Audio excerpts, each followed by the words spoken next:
it does is motivate you, all right? Motivation scientifically does not last very long. In fact, it's a maximum of 3 to 4 days. So that's why for most people by January 4th and 5th, whatever they resolve to do, right, is typically done.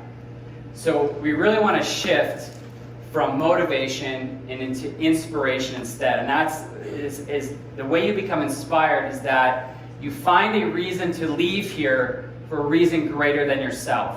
Whether that's for God, or for your family, right? Your community, whatever it is, or maybe all of the above would be even better.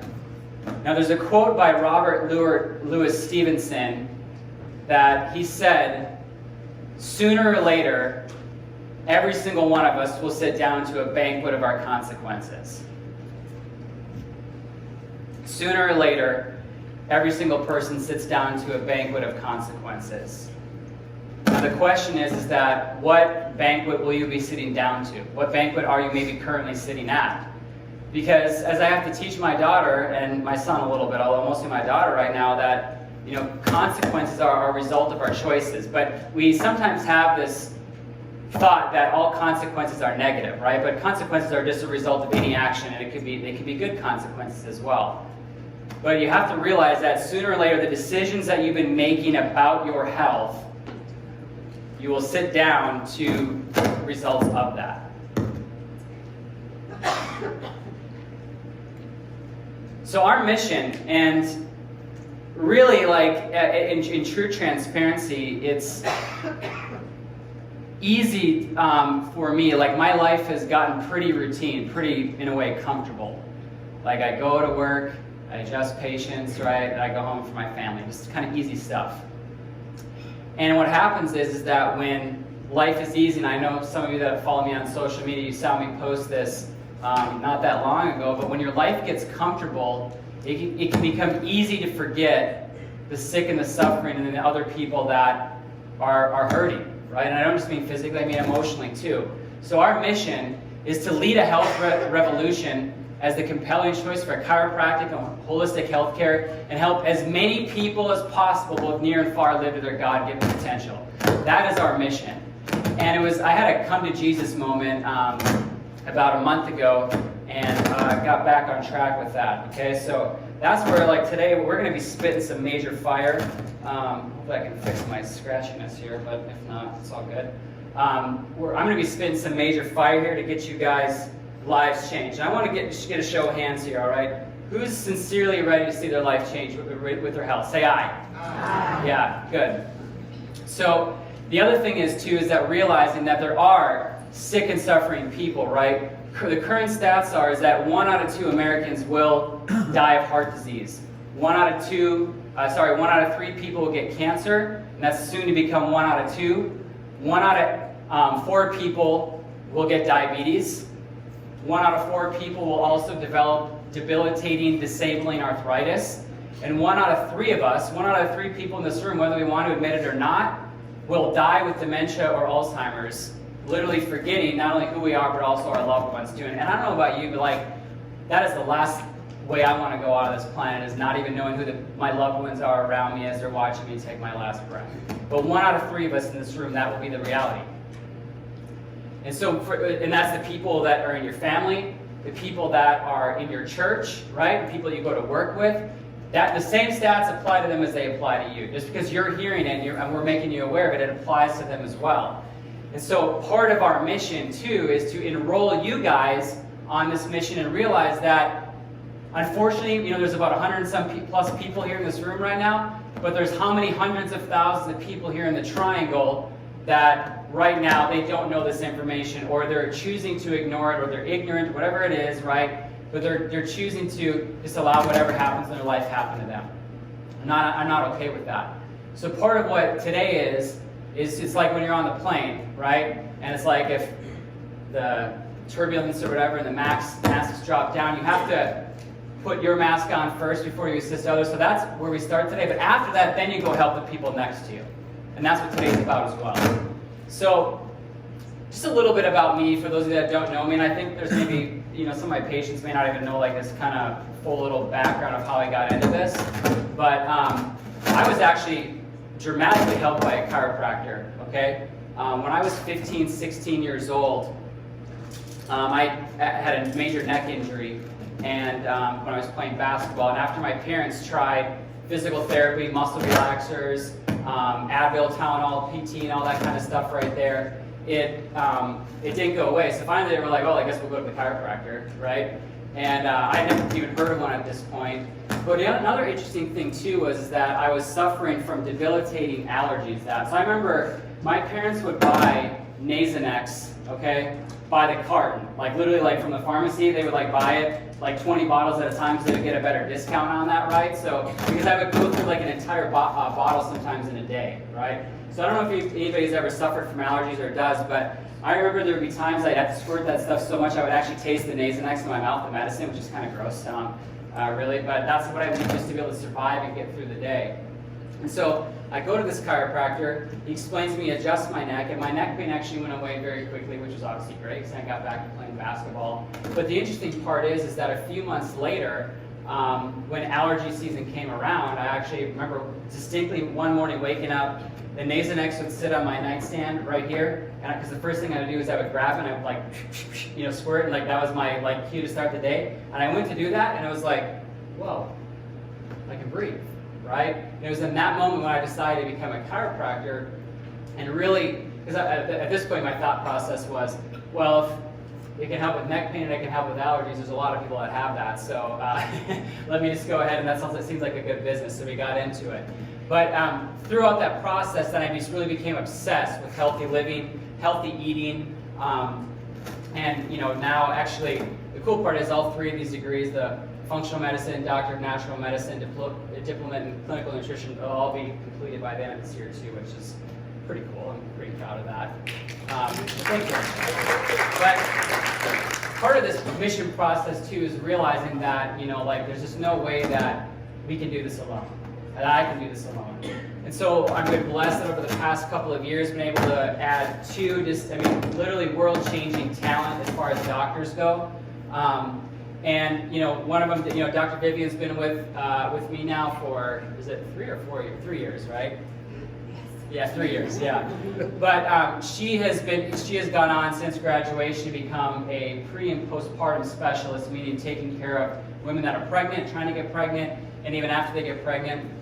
I also call her the baby whisperer, right, too. She sees all the babies in her office and just gets wonderful, amazing transformations in their lives from the beginning, and a pediatric specialist. And then a couple of years ago, we got to add Dr. Joe Criscola, who is really, and I have to be careful because I don't want to paint him in a corner like this is the only thing that he's good at. He was actually my chiropractor before Dr.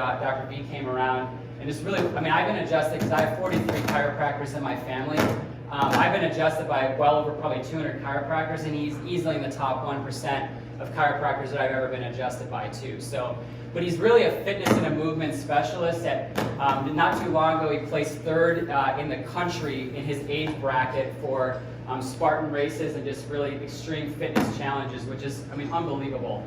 And he's also a yogi, right, which is pretty cool. And then I like to call him the modern day hippie too, right? So if you've seen pictures from him from not too long ago, you know what I'm talking about. Some of you that are his patients, you definitely know what I'm talking about from that. But today what we're going to focus on is... Do you want this one? Yeah, I'm going to get that one. Thanks. It's distracting me and throwing me off.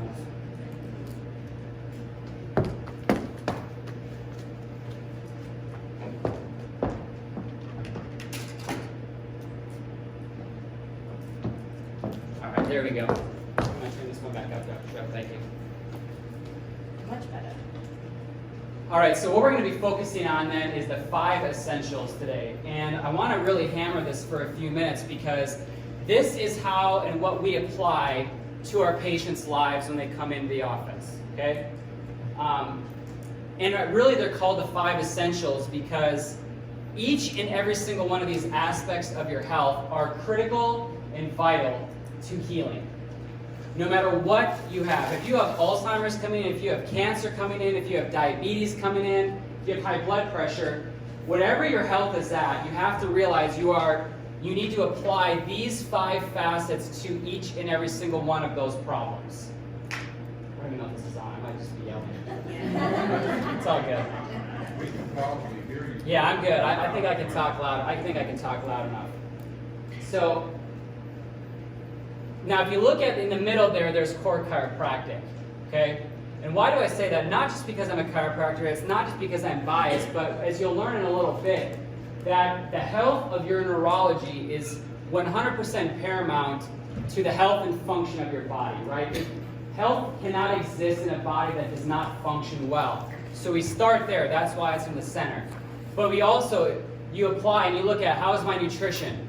Am I moving, right? How is my mindset? How are my stress levels? And then next would be, how are my toxins? So we are going to actually touch on each and every single one of those essentials today and give you very clear action steps about what you need to do, okay, with your overall health to help you be healthy. So I'm going to bring up a friend here, Miss D, so give her a round of applause.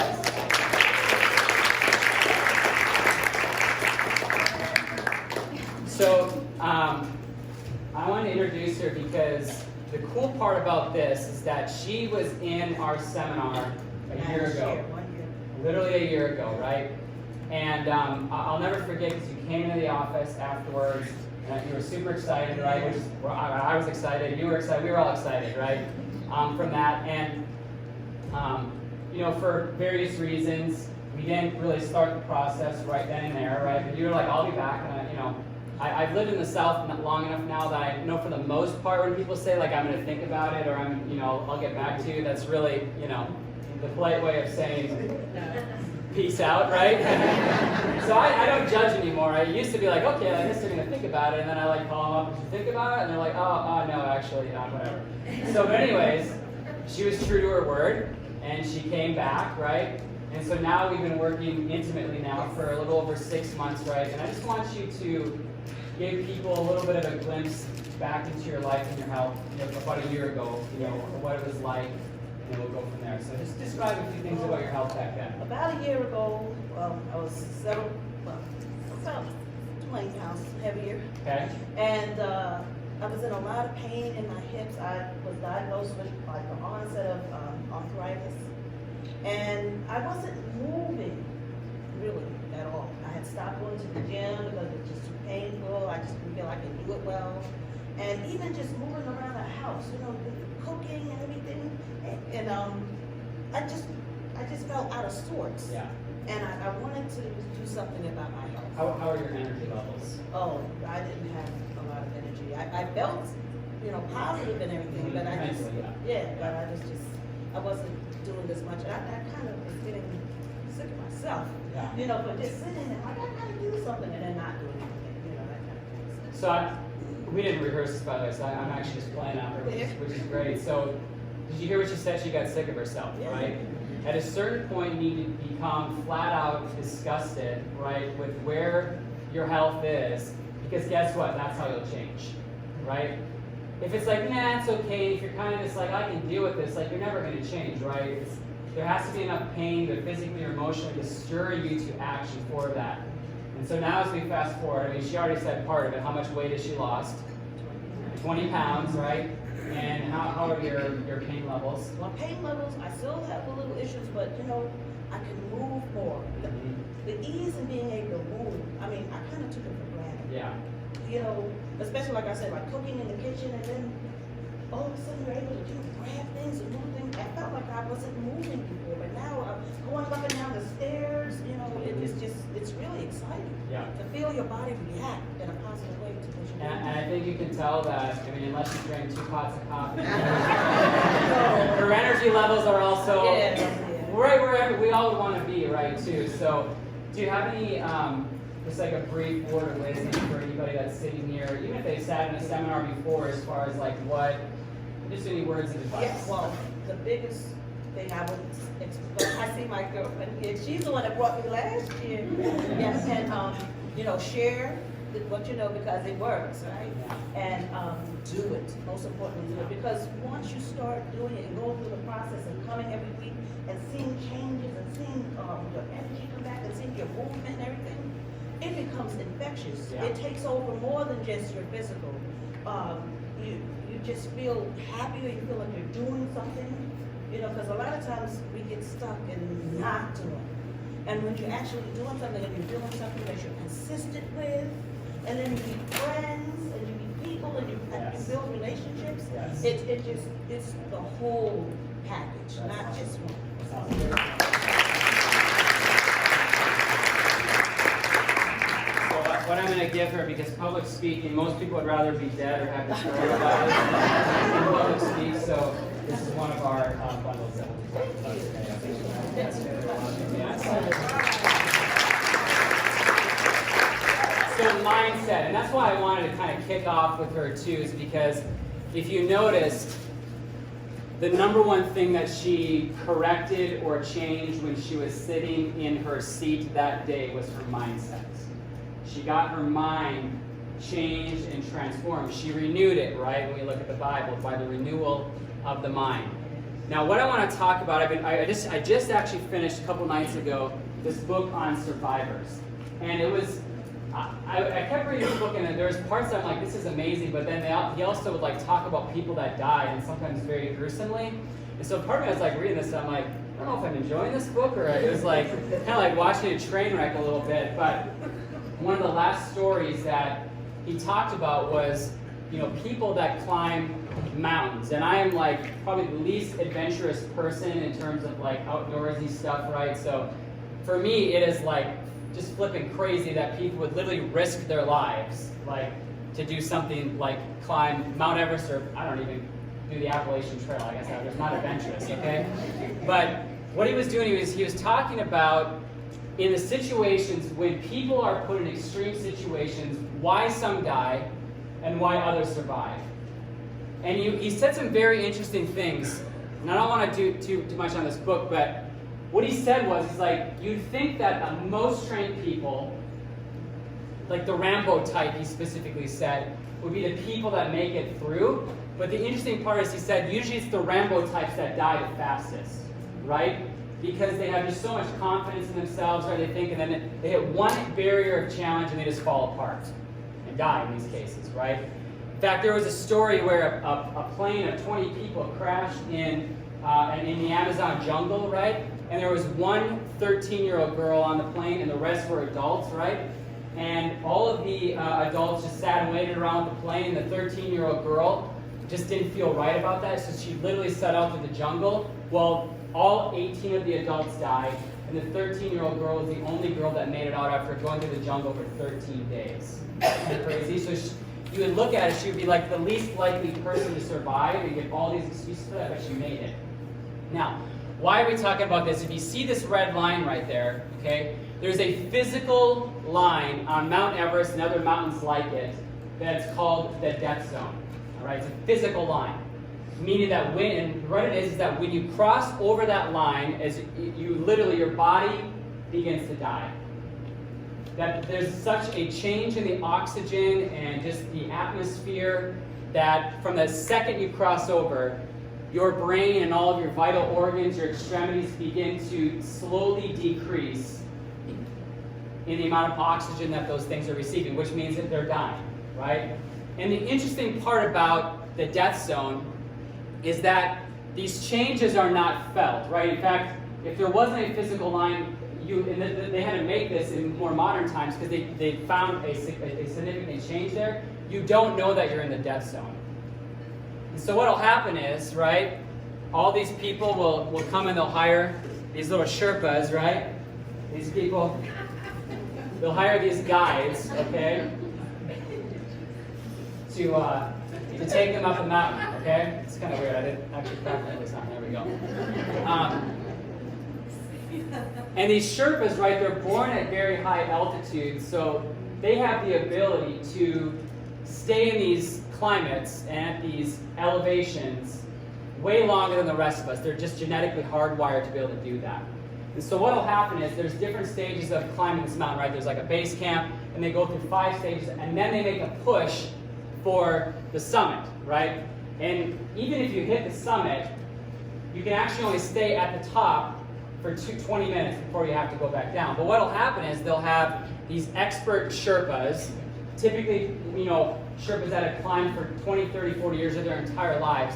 They'll stay right below the death zone with a radio, with communication, and with a watch, because what they're doing is they are timing, looking at weather patterns to make sure that the other Sherpas, that they're going to make it, they're going to be able to hit that summit. So they're checking in, hey, we're at this checkpoint, he's looking at his watch, is there enough oxygen, right? Well, in the story that I was reading, there was a bunch of abnormally nice weather for the time for Mount Everest. So there was just loads of groups that were climbing Mount Everest during this time. And so, you know, they're just going back and forth. I mean, it's just the most people that ever climbed over in a certain period of time. But there was one group that was kind of like lollygagging a little bit, and they weren't making it. I mean, it just partly because they didn't know they were in the death zone, and it was so nice. So like I said, you don't physically feel that. Your cognition, your cognitive part of your brain, the part that thinks rationally, is the part that's starved of oxygen first, right? So they begin to like just become loopy and like not actually know what's going on. And so the head Sherpa starts radioing the Sherpa that's taking them up. It's like, you're not going to make it. You got to get these guys to turn around. But the problem is these people paid tons of money, like hundreds of thousands of dollars, right, to do something like this, and they could see the summit, right? It was super nice out. And they get what's literally called summit fever, right? It's like they forget, and it's like they just become frenzied about like, and you can think about it, if it takes sometimes a month to get up there, like you're not going to turn around at that moment right there, because you might not ever be able to do it again. But the Sherpa's like, you got to get off, you got to get off, you got to get off, you got to get these guys up. Literally, that Sherpa up there was like trying to pull these guys off the mountain, right? They weren't budging. In fact, most of them were just kind of sit down because they were starting to be winded at this point, brain shutting down. And like, if I just rest a little bit, if I just sleep, I'll get enough energy, I'll be able to make a push for the top. So finally, they had to send an entire like rescue group of these Sherpas to like literally pull these guys off the mountain. You know, they were radioing to them, like, think about your family, you have wives, you have children at home, think about your family, like, do it for them, right? And again, summit fever just took them over. And so they got him down, but not without a cost. Luckily, none of those people died, right? But one, he lost his legs, okay? Another one, all of his fingers were, they were dead. His nose fell off, all of his toes fell off, right? So, well, they made it out, you know, with their lives. They didn't come out unscathed. So what's the analogy? The analogy is this, is that if you live in the United States of America, you are living in a death zone right now. If you do what Americans do, right, you're living in a death zone. And the problem is that you don't know it, right? You don't know it.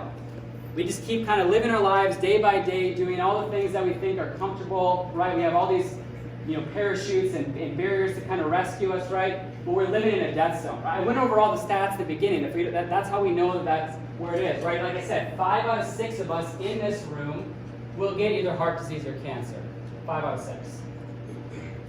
So, Dr. Joe and I were joking about this because I was just kind of preaching this for him, and he quickly looked up to see if the website cairosherpa.com was available, which it was. But that's how we feel like it is our role for you in your lives, in your community.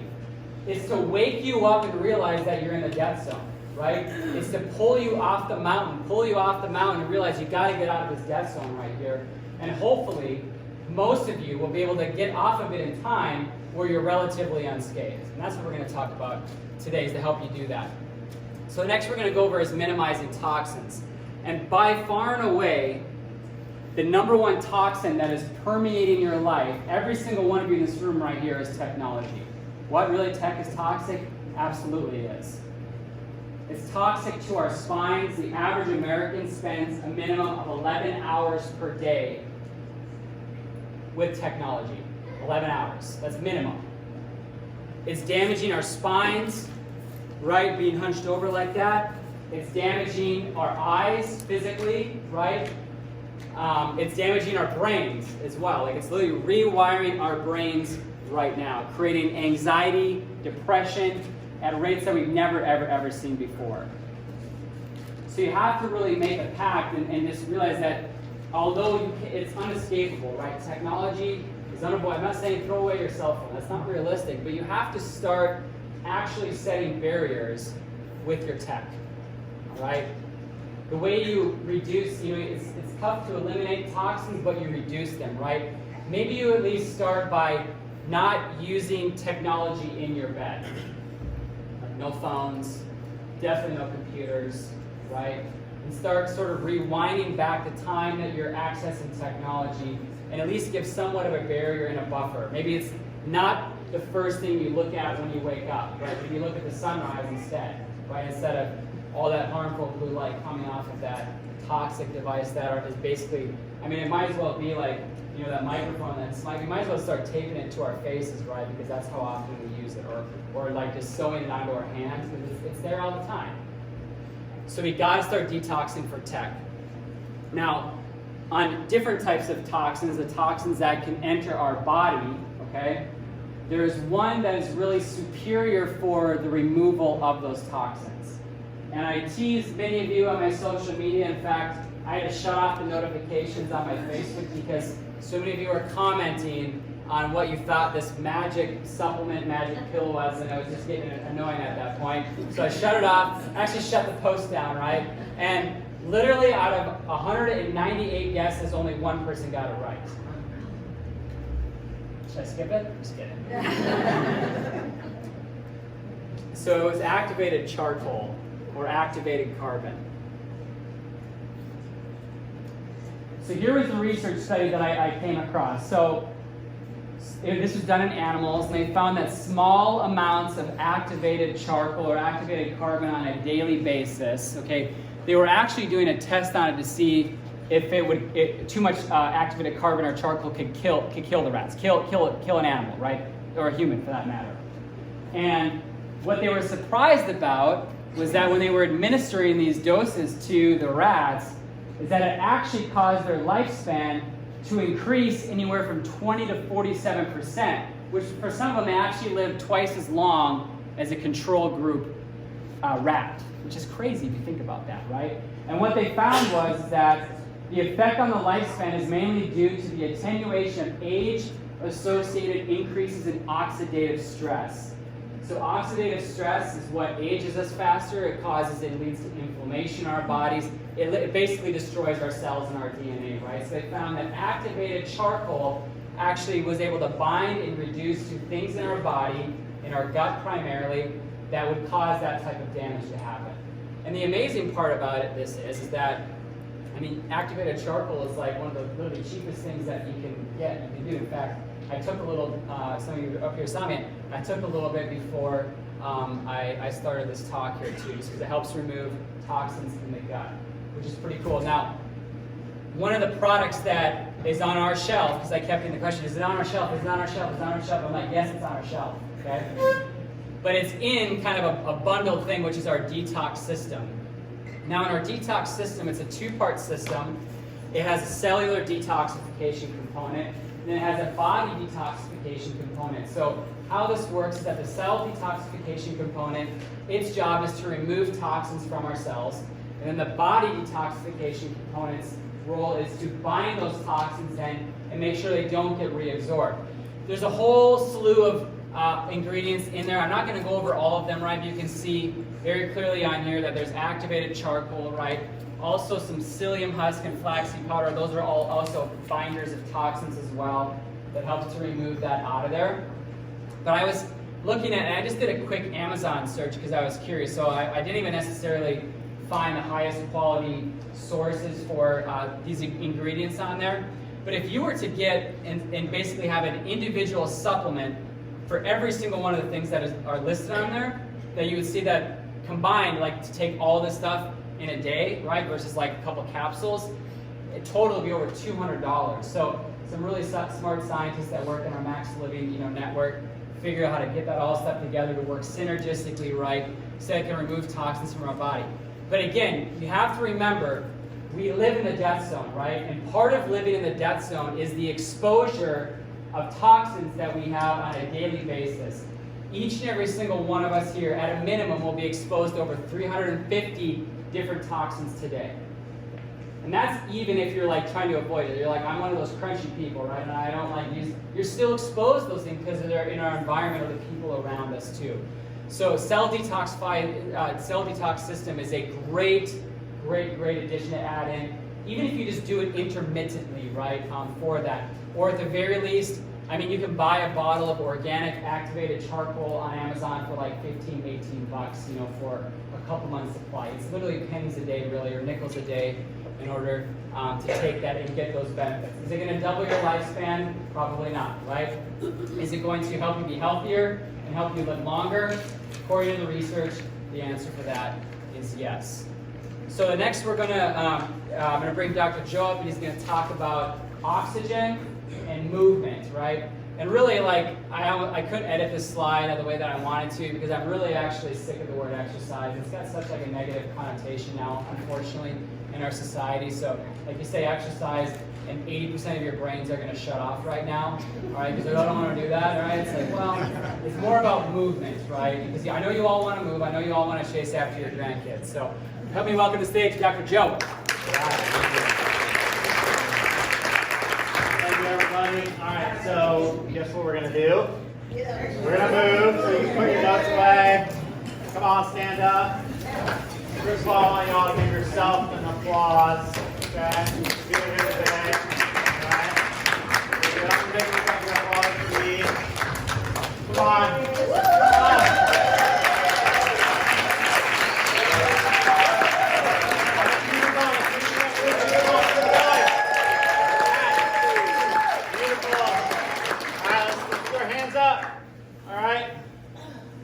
And down, and up, and down. Let's jump a little bit. Come on. Can you jump? Come on, 15 seconds.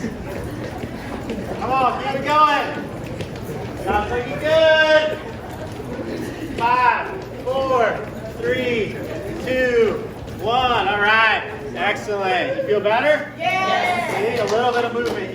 You can put it in anywhere throughout your day. I tell my patients, you guys can sit down if you want.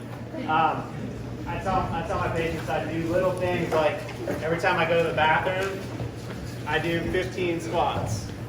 Just close the door and I just do 15 squats. Nobody knows you can do it right over the toilet. You can be in like a stall. Feet look like they're just your feet. You know, if you're in a cleaner place, you can do some push-ups. There's some little tricks too. If you think you're going to eat like a high-carb meal, doing some quick exercise before that makes your body more responsive to the insulin. So one thing I learned to do was never complain about what my wife makes for dinner. Bad idea. So like I might be trying to cut a couple pounds for a race or something, and it's just like there's like sweet potatoes and rice, and I'm just like, oh, that sounds great. I'll be right back. And I'll just go bust out like 100 push-ups and then come back. I'm like, all right, good to go. So, but you can always get movement in your life. Okay. I've been trying to beat the traffic on the way to work. There's a little greenway right by our office. That's why it's called like the whole thing's like Greenway, right? And I'll just walk down the greenway for 5 minutes and walk back.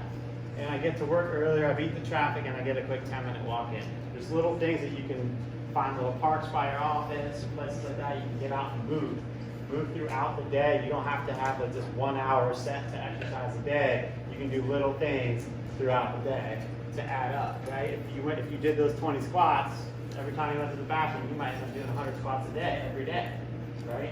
It's way more than you would do in your 3 times a week at the gym.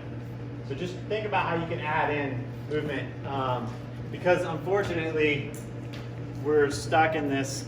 And I was looking at this slide and I was like, man, I want to talk about sedentary lifestyle. Like, there's a whole lifestyle around being sedentary, right?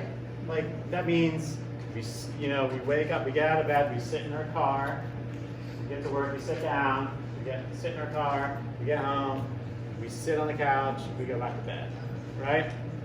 Our vacations, I can't wait to sit on the beach, sit by the pool, right? It's all this, like, everything's about sitting down. So this whole lifestyle is like, how can I chill? Like, when can I just sit, right? It's a whole lifestyle around being sedentary. It's kind of weird.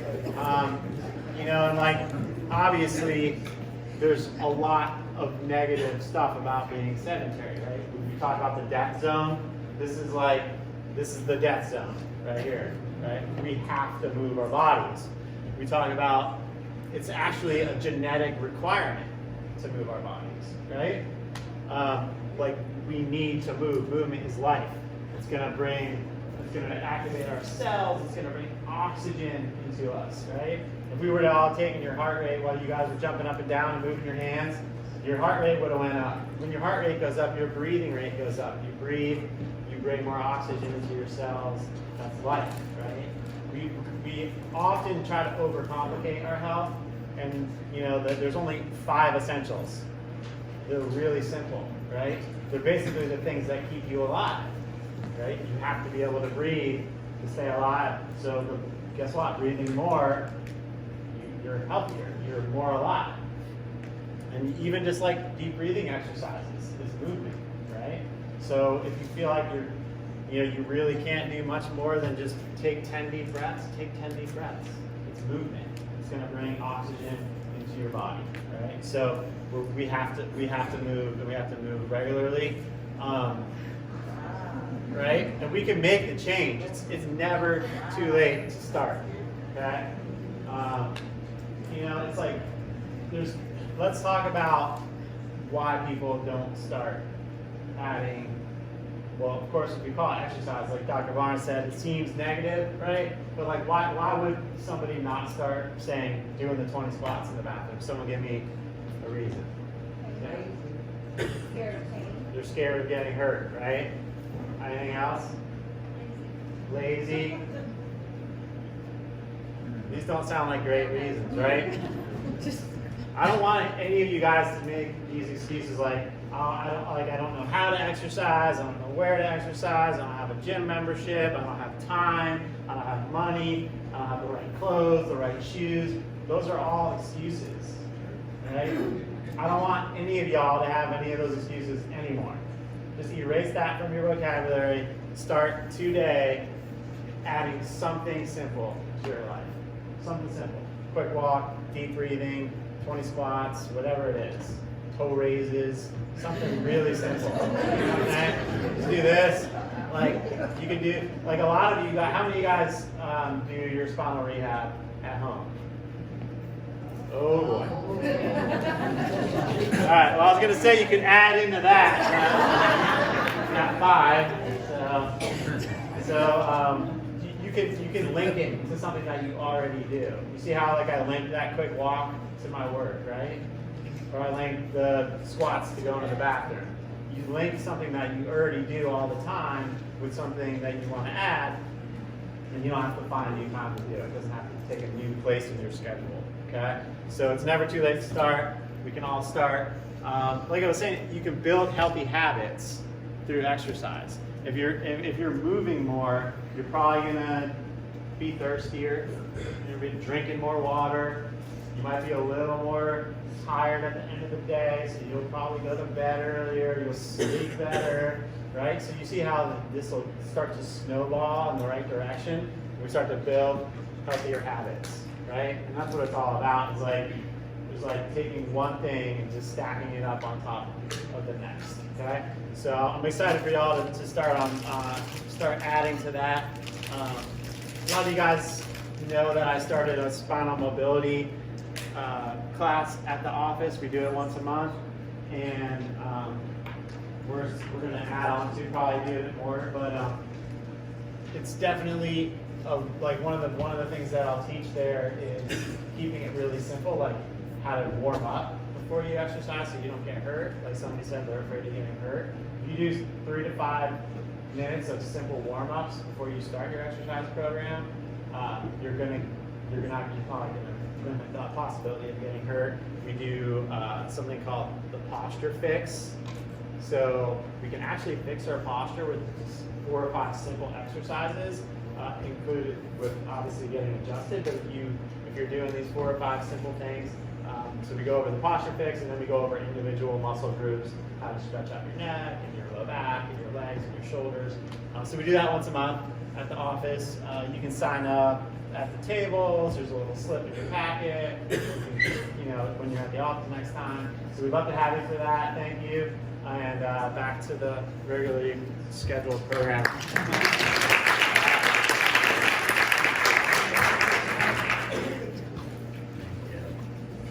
All right, that microphone was kind of jank with me at the beginning, but I'm back online here. So now we need to talk about change, right? As I alluded to before, some of you are going to show up here, you're already here, like you've already got maybe 3 things, 3 writer-downers that you're going to do, right? But what's going to happen is you're going to take that piece of paper, it's going to stay in your car, you're going to put it on your desk, right? And then you're going to get invited back to the seminar a year from now or a different seminar, and you're like, oh, where's my health notebook? And you're going to pull it out and realize you didn't do any of that stuff, right? Because there is a scientifically proven formula for change. There's 3 things that have to be done in order to change. Number 1 is you have to work the system, all right? The system is what we're giving you today. And work doesn't just mean you hear about the system, you learn about the system, or you look at the system and you're like, wow, that system looks like a good thing. But you work it, right? You dig in. Work is sometimes not easy, right? Work is sometimes not fun, but you have to work the system. The other people is that change as you invest the time and the resources. The third thing is you got to solve problems along the way, right?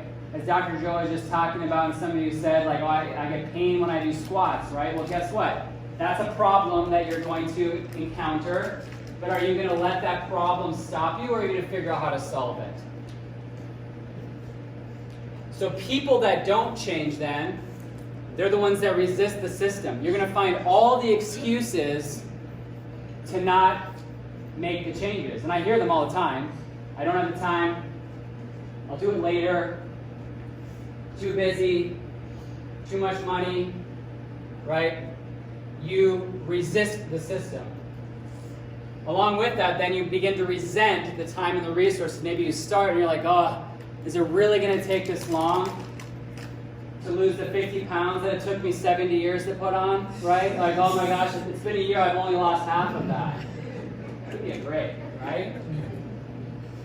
You have to be willing to put in the time, otherwise you begin to resent it. And many of you know what I'm talking about. You're like, yeah, like I've gotten to a situation before where, like, oh, like it was just so much work to do that. And the third thing is you complain about it then, right? Versus figuring out a way to solve it, all you do is you verbally complain about, oh, my knees hurt every time I try to do a squat, right? Like, oh, it's just too much money, buying organic food or whatever it is, right? You complain about it versus how do I solve it? If you were really serious about it, you'd figure out a solution. So part of change here really involves around changing how you view and you manage your health, right? This is just critical. And as I started off here with our 5 essentials, is that with chiropractic at the core, is that the bottom line is the fact is that you have to function well in order to be well. And there's a terminology called neurophysiology. There's a term in science and health, right, called neurophysiology. And what that is the scientific study of the brain, the central nervous system, and how it controls what aspect?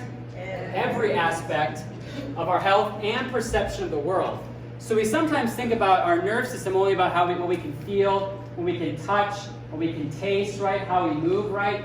But it's literally also controls our emotions. Right? If you damage someone's brain in the right spot, they will either have no emotions or they might have aggressive emotions, right? Look at PTSD, right? They have abnormal emotions. Your nervous system, your neurophysiology also controls your emotions, which could be as simple as interacting with your family, right? You're on a date with your spouse, right? Or you're looking at a sunset or a sunrise and you're just thinking of how beautiful that is. Your nervous system is filtering and processing all of that. Can't tell you how many times I've worked with people over the years that they said when they started getting adjustments, they began to realize how beautiful they didn't realize certain things were that were around them all the time. So as I'm talking to you two, we're going to pass around a rubber band for everybody, okay? And all of you turds that sat all spread out in the back, you're going to make it hard for everybody. So, just kidding. I love the peanut gallery. Hello. So what I want you to do when you get your rubber band, okay, is to tie it around your finger or your wrist or whatever, okay? Something like that. And just let it sit there, okay? I promise that your finger's not going to fall off. But I'm going to reference back to that in a second, okay? So we fall into what is health, okay? There's unfortunately a lot of misinformation about what health is. We have been told, we have been lied, we have been sold, right? We have been brainwashed to think that health is how we look and how we feel. But the problem is that all of those conditions I talked about, like that involved in the death zone, right? Heart disease, cancer, diabetes, Alzheimer's, right? Even arthritis in its early stages, you do not feel them when they're developing. In fact, that's why heart disease and cancer are called the silent killers, right? That's why despite living in the best country in the world as far as emergency medicine, right, and medical intervention, why still there will be 1.4 million Americans that will die this year from heart disease and cancer, right? Why still there's going to be, I was studying this morning, 70,000 people died of opioid medications last year, right? Prescribed by their doctors. And we're all flipping out about the stupid coronavirus, which is a bunch of crap. It's on every single news station, right? You all are sold out of the masks at Home Depot that aren't doing anything anyways, right? And yet more people die every single day of something that is sitting maybe in your cabinet at home than something that's over there, right? Like, where's the attention on that? And that's just the opioids. There's actually 400,000 Americans that die of properly prescribed medications a year. It's over 1,000 a day. There's only been a couple thousand people. I mean, I'm not downplaying in that sense, but only a couple thousand people that have died of coronavirus over the last 3 months. More than 1,000 people die of medications that are written prescriptions by their doctors per day. Why is that not in the news every single time we turn it on? Right? Why aren't people like protesting outside of pharmacies and Walgreens and pharmacists who don't go buy drugs when this is what it is? It's because we've been brainwashed and sold that I'm healthy if I feel good. Well, if we think that way, when we feel bad, guess what? It's really easy to sell hundreds of billions of dollars worth of pharmaceuticals to you if that's what you think health is.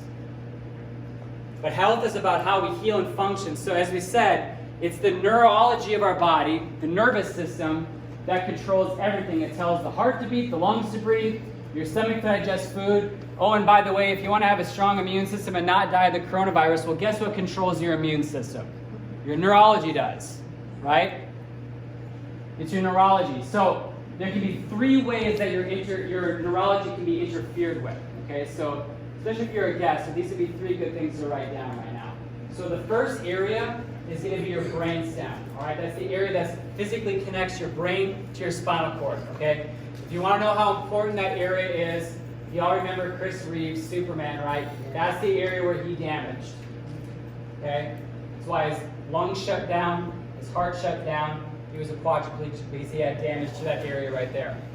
The second most important area is your spinal cord, which of course is going to run up and down through the spine, okay? It's protected by your spine, the bones in your spine. And then out from there are the individual nerve roots, okay? That can also be interfered with. So it's brainstem, spinal cord, nerve roots. Now those are all important, but the brainstem is number 1. If there's pressure at the very top of your brainstem, okay, obviously trauma would have to cause it to have the same level of damage that Chris Reeves does, but even pressure will cause interference. Pressure on your spinal cord will cause interference. Pressure on a nerve root, right? Like if there's pressure on the nerve root going to your heart, that will cause interference and not cause it to heal the way that it's supposed to. Now, when we are all born, we're all born with 100% life and health, okay? When we all die, we're going to be officially at 0%. Okay, we'll be functionally bankrupt at that point. Does that make sense that every single one of us in this room right now, every single person, even outside this room, are somewhere on a different point on this continuum? Yes or yes, right? Some of us are closer to 100%, some of us are closer to 0%. Hopefully not, but that's the way it is. Now the interesting part is that Harvard Medical found out that the average symptom in your body will start when that part of your body drops below 60%. So what does that mean? In order for you to experience something like high blood pressure, that part of your body has to drop, your heart has to drop below 60% function for that symptom to manifest, that you could feel it, right? Now the problem is that 50% is halfway towards what? So there are many of us in this room right now, hopefully the majority, that are maybe 70%, we're 80%, or we're 90%, and we don't feel anything. But I don't know about you, but if I was at 70%, I'd want to go to 80%, right? If I was at 80%, I'd want to go to 90%. Shoot, if I was at 99.9%, I'd be like, what's the one little thing I'm missing to get to 100, or 99.99999%, right? It's so that everything that we do in our office, right, that how we help people, is to take you where you are at, where your malfunction is, where your dis-ease is, where your lack of health is, right, and then move you this way. Unfortunately, everything in healthcare is all about just covering up symptoms along the way, right? Or removing an organ along the way, right? Or multiple organs. But obviously we know there's not one medication on the planet that is going to move you towards more health and more life, right? Are medications necessary in circumstances? Absolutely. I'm not here to say that. But we can't say that they build health in our body. In fact, if this was a whole bottle of pills, right, and I swallowed them all before I went to bed tonight, even if they were just baby Tylenol, baby aspirin, right, if I swallowed a whole bottle of baby aspirin before I went to bed, what happens to me? Dead, right?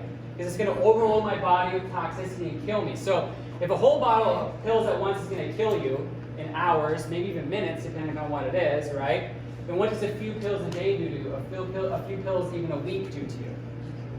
They kill us slowly. Now, how does interference happen? This is just a couple of examples, a couple of really good visuals, right? You all are looking at this one on the left, and you're like, I don't do that. Well, I'm going to start carrying my cell phone when I'm adjusting the office, and I'm going to start snapping pictures of you when you're on your phone in my office, and you're like literally there to get your freaking neck corrected, and you're damaged, and it's like, all right, fine, just keep paying me the money, I'm good, right? Like, you don't think you do that, but that's exactly how your necks look when you're on your phone. That's how your kids look when they're on their iPads, right? And you sit on your wall. This is just one example here, right? You can see how that literally jacks up the pelvis in doing so. And all the many things that we do. We can show women carrying heavy purses, right, and all those things. This is an epidemic. This stuff is going on. You see, with 43 chiropractors in my family, like, they didn't have to deal with this stuff when they first started practicing. Like my uncles, like that started practicing in the 70s. They dealt with slips, falls, car accidents, big traumas, right? There's very few people back in the early 70s that all they did all day long for work was sit at a desk. And even if they did, that was the only time they sat. They didn't go home and then be parked out on technology for another 4 hours before they went to bed. They didn't do that stuff. But that's what we do. That's why it's a minimum of 11 hours a day. Our kids are no different. So this is why, even when I started 11 years ago, the worst kind of postures I would see would start no earlier than people in their mid-20s, which is about my age when I started. Now we see kids as young as 3 and 4 and 5 years old. Where are they going to be when they're 25, right? Or 35, or when they've spent now 40 years at a computer in their career? Their spines are rotting and degenerating. Now when we see a picture like this, this posture on the left here, what it creates is chronic forward head posture. And I had to bring this up because I swear to God, I know it's the same for Dr. Vivian, Dr. Joe, like at least 5 times a day, I'll have you all tell me, oh, I just carry my stress in my neck. I mean, I'm like, that is if you think about it, a very arbitrary place to carry stress, right? Like, why is it not your bicep? Right? Why is it not your pinky toe? Right? You all think like somehow stress has this like genetically hardwired to go to like your right trap muscle, and specifically in this one little spot. I know, but you think how dumb that is, right? If you really think about that, it's not. It is because when your head goes forward, those muscles become chronically stretched. When they're chronically stretched, they get ticked off, right? It'd be no different if I took your arm and I pulled it like this, not hard, but if I made you walk around all day long with me stretching your arm out like that for even a few days, guess where you're now going to think your stress resides? In your shoulder, right? And on top of the muscle strain that it puts, okay, it actually causes damage to the joints. We look at, hundreds of x-rays on a weekly basis. When we see arthritis in the neck, it's always at the base of the neck. So many of you have now had this on here for maybe 3 or 4 or 5 minutes, right? You feel a little numbness, maybe you're tingling or a little bit of pressure, right? Here's how medicine would address this problem if you went into your doctor. It might be a little bit facetious, but you'll get it. You'd be like, oh, I have a little bit of redness in my fingers, a little bit of numbness, right? So what would they do? Like, oh, well, let me give you some naproxen to get rid of that numbness, right? Or maybe we'll cut off the finger at the tip right there and we'll put on a new one. We'll put on an implant for you so you'll no longer feel that, right? They won't look at the logical thing as far as what is causing that. Let me use high blood pressure as an example. You come in, here's your high blood pressure medication, versus asking the literally 500 questions it could be as far as what's causing your blood pressure to be high in the first place, right? Well, let's go another layer deeper. What's causing your cancer in the first place? Your heart disease, your autoimmune disease, right? Well, it's right here. We got to get rid of the freaking pressure, right? So everybody can take it off now. I should have had you sign suits that I'm not liable for any lost fingers.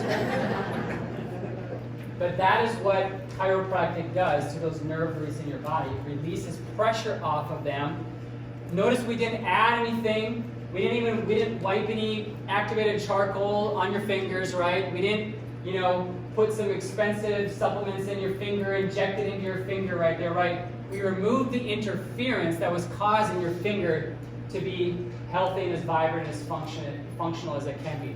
And by the way, this is another quick, because I'm feeling my sensation come back to my fingers. If you notice, it didn't flip and happen right away, right? Just because you get the pressure out doesn't mean that the finger was fully back to sort of normal. This takes time in healing for this restoration to happen.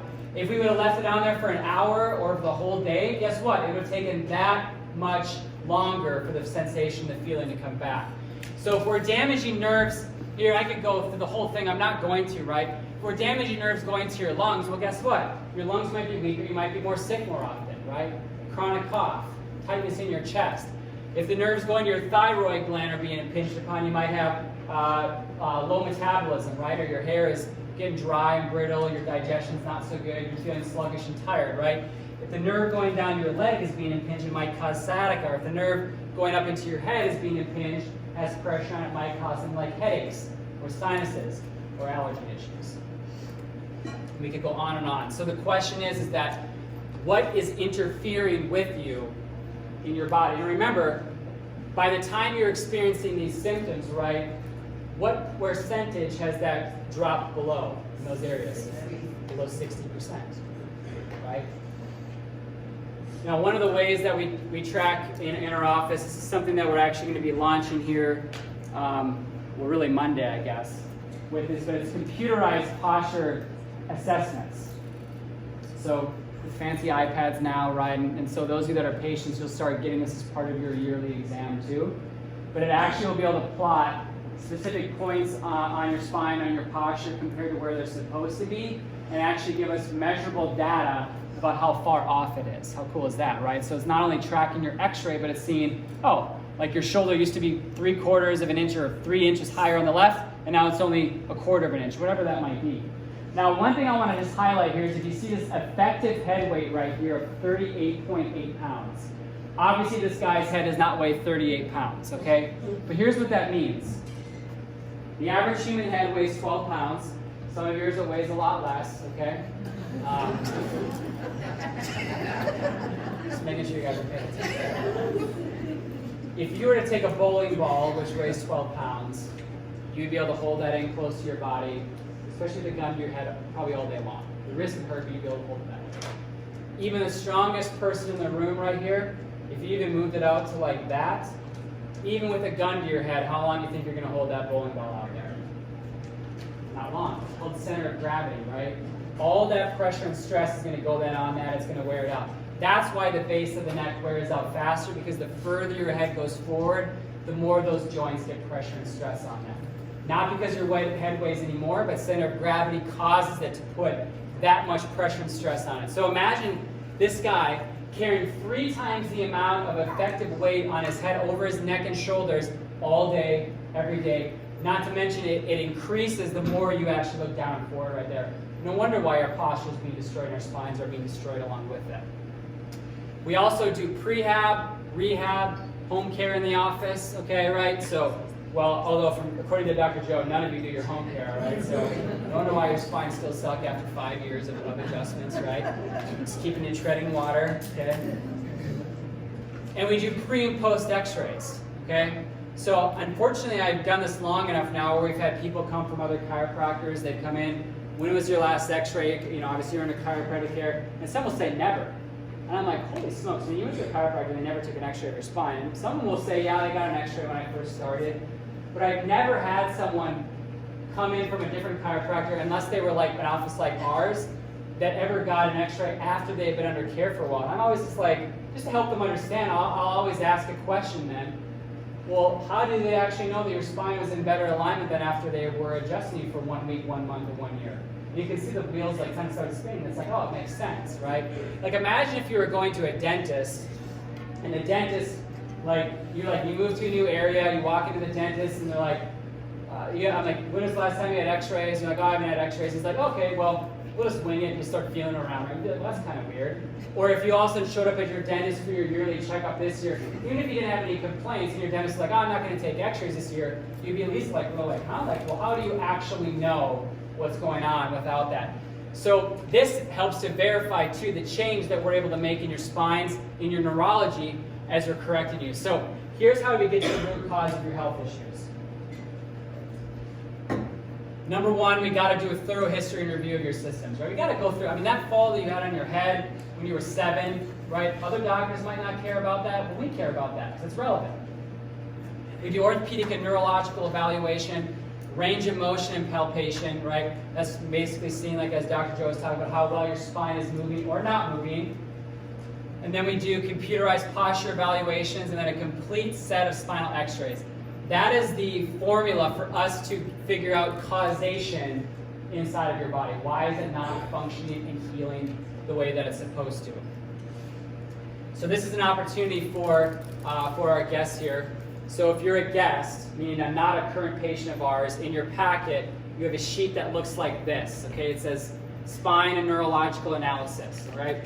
So what we want to do is we want to give you the opportunity to become a patient of ours and really, and I'll say this, if you're choosing to become a patient in our office, what you're basically doing by filling this information out here is you're basically signing your life away, all right? And what I mean by that is you're hiring us to you're giving us permission to kick your butts, to get up in your business about your health, right, and help you make changes, and hold you accountable to that. Are we perfect? No. But are we always going to do our very best for that? Absolutely, right? But it's a team effort for that. So normally for that evaluation in our office, in fact, if you had not attended here today, or your friend told you, but you just called in off the street, we charge for what I just went over there. We charge $240 as part of that whole evaluation. But what we do is through a referral program, whether you come to this event, because obviously if you're here at this event, you either know me through social media or you have a friend that invited you here, right? We're able to get a 50% discount off. So for this next week only, we're discounting that down to $120, okay, to cover that entire thing. And what we've done is we've actually opened up super, very unique and extra appointments for Monday, Tuesday, and Wednesday morning, not afternoon, but Wednesday morning specifically for the guests here today.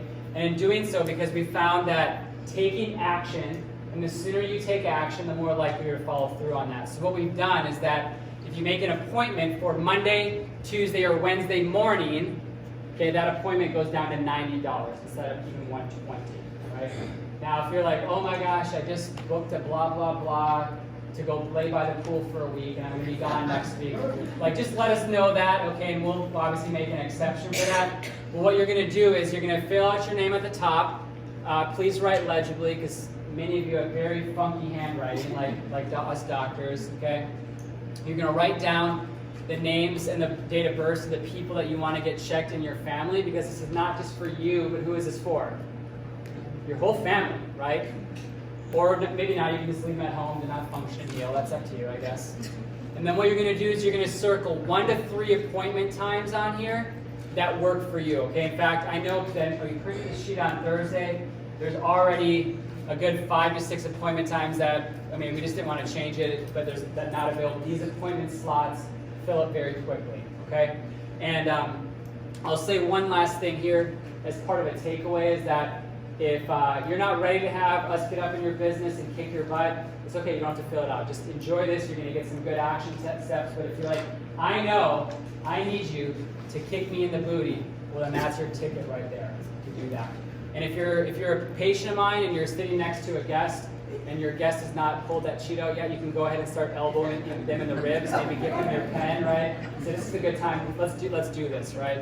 So what you'll do is that we're going to be breaking here in 5 minutes for coffee to wake you guys up a little bit, and some bone broth smoothies to start helping heal your gut. But what you'll do is if you're a guest, you'll go over to that table right over there with the balloons and my staff, and you'll give them their form and they'll help you do that. Lastly, this, like I said, because these appointments are a high commodity right now, in fact, I'm pretty sure actually Monday morning is completely gone, if I remember looking at the schedules this morning now. But you will reserve your appointment time by paying today, okay? There's no reason, there's nothing you'll be charged in addition when you come in for your appointment at that time, but you will reserve it by holding your spot today because we seem to know you're serious and not going to blow us off, which is easier to do if you haven't paid, right? So you'll see the table at break. There also will be a separate area for our guests to get coffee and smoothies, so don't feel like you're going to have to like rush and wait in line with the other people. So you'll have plenty of time to do both. I want to go over just a couple more things, and this is mainly for my patients to let you just know how cool of a thing you're a part of here. You see, most of you have been alive long enough where you remember very distinctly that there was a time when chiropractic was synonymous with quackery. How many of you remember hearing that? Yeah, like over half the room, right? There was a time, the chiropractic profession has been around since 1895, so it's more than just a decade, more than a century. But what happened was that the medical profession began to see the chiropractic profession as a threat. So what did they start doing? They started taking out newspaper ads, the local medical doctors, hospitals saying, chiropractic can kill you. Never see a chiropractor, right? You should never ever, they would tell their patients to do that. If you go there, they will paralyze you, right? None of it which was true, but they would say these things, right? In fact, the American Medical Association literally created a committee called the Committee on Quackery. And it was designed to break apart and slander, right, publicly the chiropractic profession.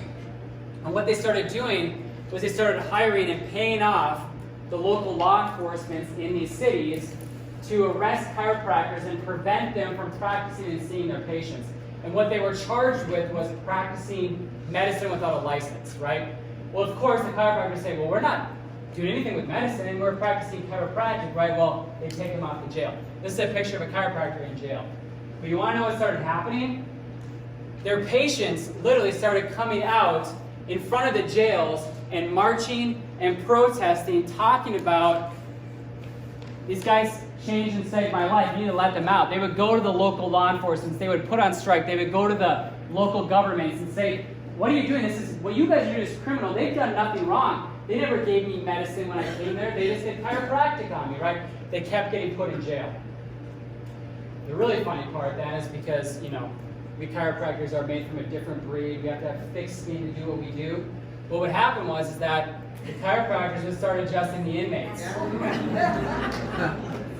And you know, there's documented cases where the local law enforcement actually got a little bit excited when the chiropractor would get put back in jail, because they're like, oh, I'll get some adjustments while I'm here, right? They were doing what they were told. And then there's this guy right here named Herbert Ross Reaver. Check this out. This guy was arrested over 12 times for practicing medicine without a license, aka practicing chiropractic. He was put in jail 12 times. When I see something like this, I'm like, I get emotional when I think about it, because I want to think like I would have the like cojones, if you will. Like if I showed up on Monday morning and like the sheriff was there, they're like, you're not doing this today. If I would just like push, or I'm going to arrest you, like I would just like push past him, you know, like, and just do it anyways, right? Like I like to think that I have that. But like this guy literally went to jail over a dozen times for chiropractic. For the first handful of times, he'd pay the bail, whatever, the fine, and he got let out. But then at one point, he went in there and he's like, I'm not making a stand. I'm not going to change anything if I don't make a statement. So he's staying there for 6 months, right? His wife went to the governor, this is in Ohio, and protested and tried to change that thing. And if you look, this is his obituary right here, right? If you look at this top part here, just to let you know what this guy was made of, is that he returned to Ohio in 1966 practicing, and his wife said he took patients till the day that he died, 93 years old, right? He would sit down and rest between patients, right? And he often still made house call when he was in his 90s.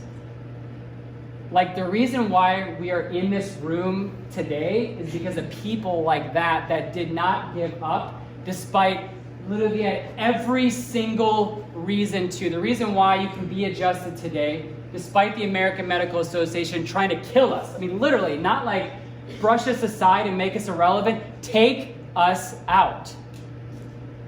Guys like this stood in the gap. There's actually a bell tower at my school that I went to, Dr. V went to as well. They literally erected a bell tower, and they inside of it, or engraved inside of it, it's in Marietta, Georgia. If you're ever near Atlanta, you gotta go there. Like, I would remember in class, I would sometimes on days I'm going to test, I would go and I would stand inside that bell tower, surrounded by all the names of people chiropractors that came before me and went to jail for this principle that you guys now get to experience of true health and healing, right? And just like soak it in. And like I still can remember like just that feeling of being there and knowing that people had a much harder road than we have today. Now what happened was enough chiropractors got sick of this, right? And they said, no more of this garbage. And so they literally brought an antitrust suit against the American Medical Association. Literally one of the most financially funded and like bulletproof agencies, right? Associations in the world. What they say goes. But they brought it as part of a lawsuit right there. And the judge, this is back, just is not even, I was alive, I was born before this. 1987 is when this was finalized, right? They brought it there, and what was happening was that the judge ruled in favor of the entire chiropractic profession. They ruled against the American Medical Association. They were given an injunction, so a cease and desist. That at that moment, just in 1987, they could no longer say the slanderous things that they could say. So part of what they did was they brought patients up, that their lives have been transformed. They brought studies showing that despite what the medical was saying, that chiropractic was dangerous, that could kill you, right? There was no proof. They actually couldn't physically bring any proof to the courtroom to actually show that, other than their newspaper articles, which you can do anything, with that free speech, right? But they actually found that chiropractors were twice as effective in this one study at getting people back to work. And what the judge ruled was in favor of the chiropractor, because the medical system had caused harm to the public population by telling people to not get adjusted. They caused undue harm because they told you to not get adjusted, and that it could kill you. Right? The AMA tried to repeal this. They went back to the Supreme Court and tried to get it here, there again in 1990, and they shot it down. They said, not a chance. Right? That is why we can do what we can do today. But you have to see, that's where this whole thing came from. That's why I sit up here and spit and sweat and have, crinkly microphones and just don't care, right? And shout, and I'm gonna have no voice at the end of today because we still have the second half, right? Because of this stuff right here, because you guys need it, you deserve it, right? That's what this is all about. So you can give me a round of applause. So we're gonna take a break here before you move. The bathrooms are out in the hallway to the left, okay? There's smoothies and coffee out there, but just please, you can't bring that back in, okay? Okay, so if there's little things, little shots basically, so finish it out there. For those that are the guests here today and want to get your life transformed, you head over to that table. Your smoothies and your coffee are right outside the door out there. So 15 minutes and then get your butts back in the seat for round 2, okay?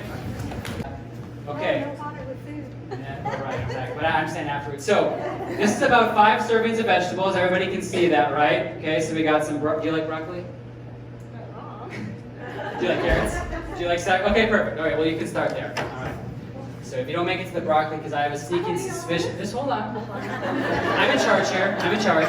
I'm in charge. So what we're going to do is we are going to have a race to see who can consume 5 servings of organic vegetables the fastest. Okay? For me here, I have some Max Greens, and in here there is alfalfa. So you'd be lucky I didn't make you eat this. Alfalfa grass, barley grass, oat grass, beets, cabbage, parsley, okay, right? And what we're going to do, so we're going to have a race to see who can consume 5 servings of vegetables the fastest. I'll even give you a 5-second head start. How about that? All right? So, everybody cheer Martha on, right? Because she's got a tall task on her. So, I will say 3, 2, 1, go! You got it, Martha!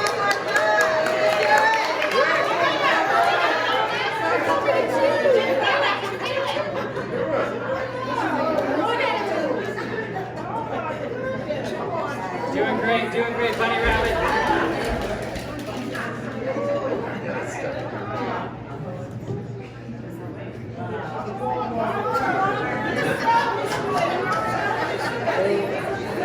Come on, Martha, you're almost there. Time.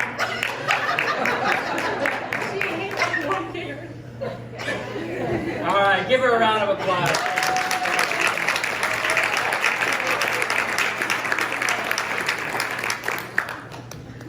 Yummy, it tastes like chocolate.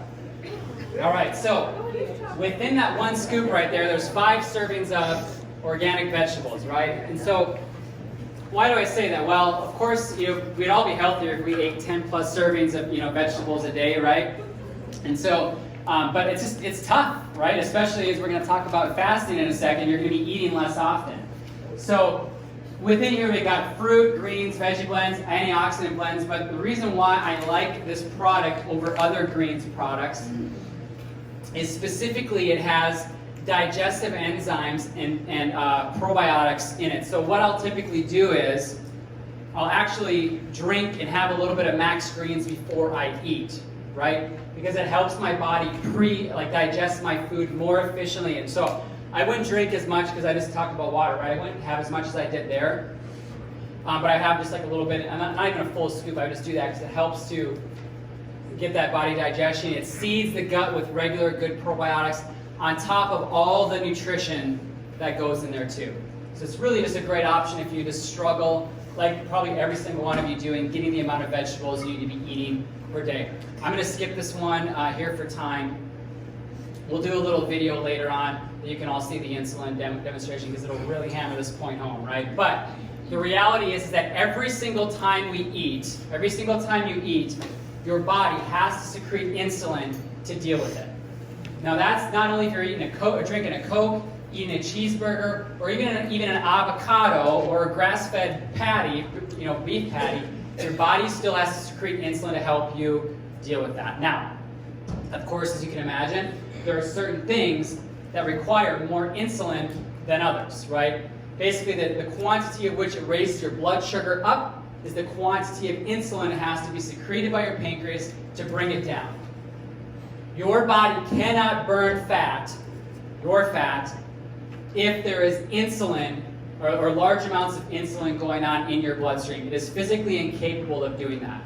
It is physically incapable. So that's why you see that when the blood sugar and insulin goes up, insulin is a storage hormone. Its job is to store what you eat for energy so it can survive.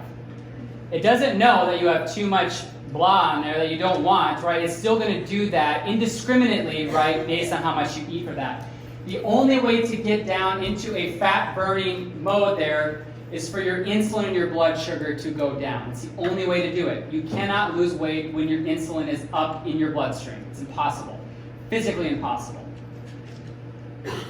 So everything about losing weight comes down to controlling the hormone insulin. And this is not just for diabetics, right? In fact, if you want to know how powerful this is, when a type 2 diabetic eventually transitions from something like metformin to insulin, they pack on pounds like you wouldn't believe. They can't stop because insulin is a storage hormone and they're pumping it straight into their bloodstream. Now, one of the best ways, and some of you heard me talk about this before, to address blood sugar and insulin issues is this called berberine. So berberine is a plant that actually helps to make your body more insulin and blood sugar sensitive. So it's incredibly powerful, not only for diabetics, but also for weight loss and lowering inflammation down. I had a patient who, one of the virtual patients that I work with, no matter what we did, she fasted for 3 days, drinking only water, and her blood sugar didn't go below 200, which is like, what? And so finally, when I fasted for 3 days, my blood sugar was at like 55, right? It's just to give you a comparison. And she wasn't losing any weight despite fasting. So I got her on berberine, and here was her text to me about a week after she started. She said, OMG, that berberine is magic. And I said, tell me, what have you been seeing? She said, an example, today before dinner, when for months that time of day before a meal I averaged 210 to 215, the last few days it's been 126. It's a 90-point drop, right? Whether I had lunch or not, it's the first time I've seen consistently below 200. And I said, what else has improved? That's amazing. Lots more energy. And I said, wow. And she said, it's the magic pill. And I said, like I said, because this is what it is. It's metformin, basically. It works the same way. In fact, it wasn't metformin. It was a different one. Pharmaceutically, basically what they do is they synthetically copied berberine and the effects in the body. It's a different medication in that field that's not metformin anyways. They copied exactly how it works in the body, because of course they can patent it then. You can't patent berberine because it's just available in nature, right? And she said, I was skeptical, but you were so right. So I take berberine. Not every single day, because I don't need to, but I take it on a regular basis, because if you want to be in the fountain of youth, you need to reduce your blood sugar and your insulin down, because the more insulin you produce, the more it's secreted in your body, the faster you age. That's why diabetics will just age so quickly and die so fast, the further and further they go along in their journey. Diabetes takes 8 years off your life. Not because it's diabetes, but because of how much insulin is required to keep those people alive. So the easiest way to get your insulin back on track, and just like eating less carbs and sugar, for those of you at our seminar last year, there's not a better way to address that other than fasting. There's not a better way. There's not been something new that came out, right? Like keto, even low carb, like those are so like in the past, right? But fasting has been around since the beginning of our species. People that eat less, the research is 100% clear and in agreement that people that eat less and less often live longer. There's no study that says otherwise from that. Not one. And they also have less chronic disease.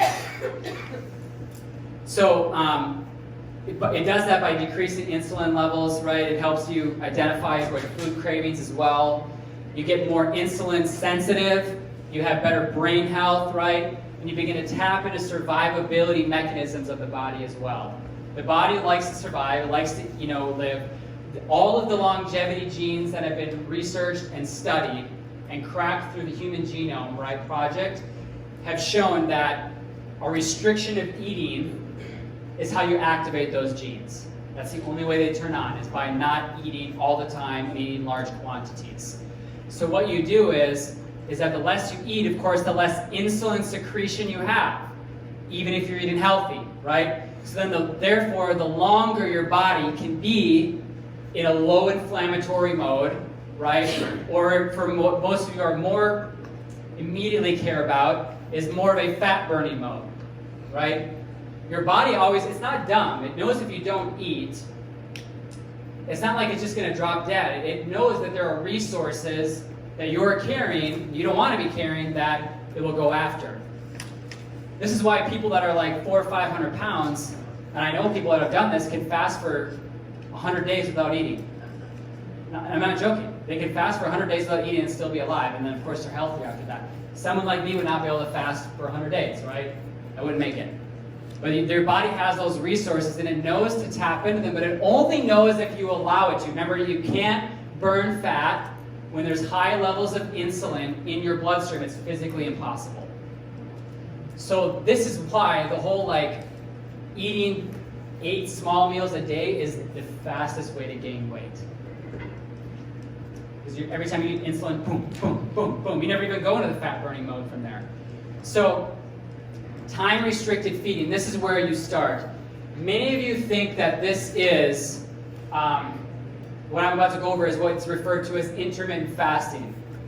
What you think is intermittent fasting, you are wrong. It's that intermittent fasting is not about eating your meals within a window. Intermittent fasting means you go days at a time without eating.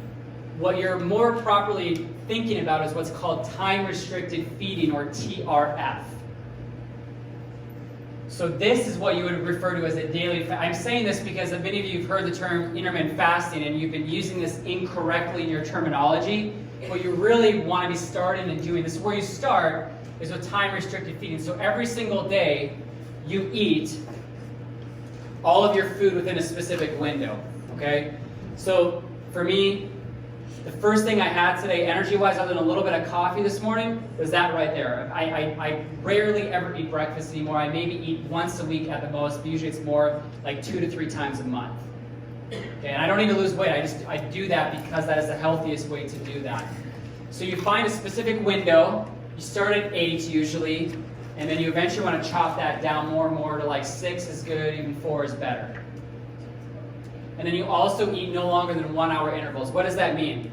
Some of you are like chefs and cooks right here, and you're in the kitchen, and you're making your food, snacking on a little bit of this, a little bit of that. The minute food hits your tongue, or I should say, actually it hits your mouth, right? Your body starts secreting insulin. So you have to look at when you actually started eating, okay, right? Or for those of you that drink a bulletproof coffee over the course of 3 hours in the morning, your body is producing insulin every single time you take a sip, right? So therefore, you're actually not even intermittent fasting or time-restricted feeding when you're doing that. Like I said, there's a wrong way to do it. Is it wrong to drink bulletproof coffee? That's not what I'm saying. But if you're really trying to lose weight and drop your insulin levels, you won't do it by doing it that way. Of course, then this involves zero snacking. Where in the HE double hockey sticks did the human body's need for snacking come from? I'll tell you where it came from. The snacking industry. Nabisco, right? Like people, our ancestors did not graze. They did not have time to do that. When they ate, right? Grazing was the fastest way to make you fat. I don't even care if you have like a handful of raw, healthy nuts in between meals thinking you somehow need the energy. You don't need the energy. What you need to do is you need to turn your fat into energy, and the best way to do that is to not snack. So what do you eat then? Here it is, pretty easy. No grains, rice, bread, pasta, right? And I say gluten-free, it's really grain-free, okay? You want to spike up your insulin? Rice, bread, pasta will shoot up your insulin and your blood sugar faster than table sugar will. It requires more insulin to deal with it than eating freaking candy does, okay? Not kidding. No refined or simple carbs, mainly healthy fats, all right, no damaged fats, so even including things like seed oils, like canola, right? You gotta be grapeseed oil, you gotta be careful, they're very inflammatory. And then you're gonna have actually a moderate to high amount of naturally raised animal proteins. Say what you wanna say what other agendas might be pushed, or again, say what other experts say on Facebook. Our ancestors ate meat, and they ate a ton of it, right?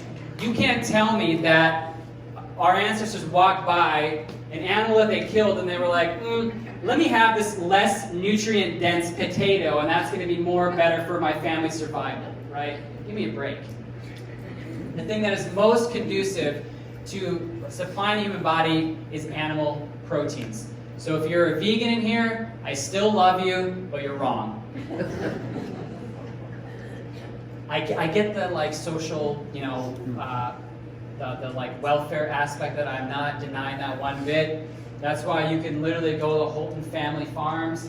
Becky just posted a video the other day, and like all the little piggies were like bouncing around happy, eating right, and like they're gonna live a full life before they die, just like we all do.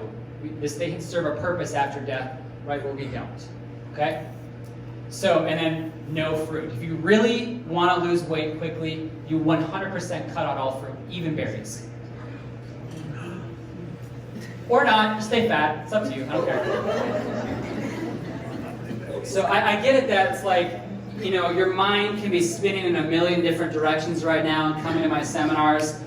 And when I've done events like this in the past, there are oftentimes sort of another decision that had to be made to sort of like plug in to like figure out how am I going to implement this stuff. I get it. I've done it before. What we decided to do this year, because as we had a little kind of challenge or like a breakout group for people last year to do this, the results were so stinking good. I'm talking like people got on blood pressure medications over the course of 4 weeks. People lost 15 pounds or more, felt better than they've ever felt before, right? And actually implementing this into your life. Because remember, some of you are going to walk out of here and you're like, wow, that was interesting. He said, really? You didn't eat fruit? You don't eat fruit? Okay, I guess. And then you're going to go home and you're going to have a banana when you get home because you're hungry, right? You're going to stay fat, stay inflamed. We're going to help you implement and actually put this into action and hopefully make it become your new lifestyle.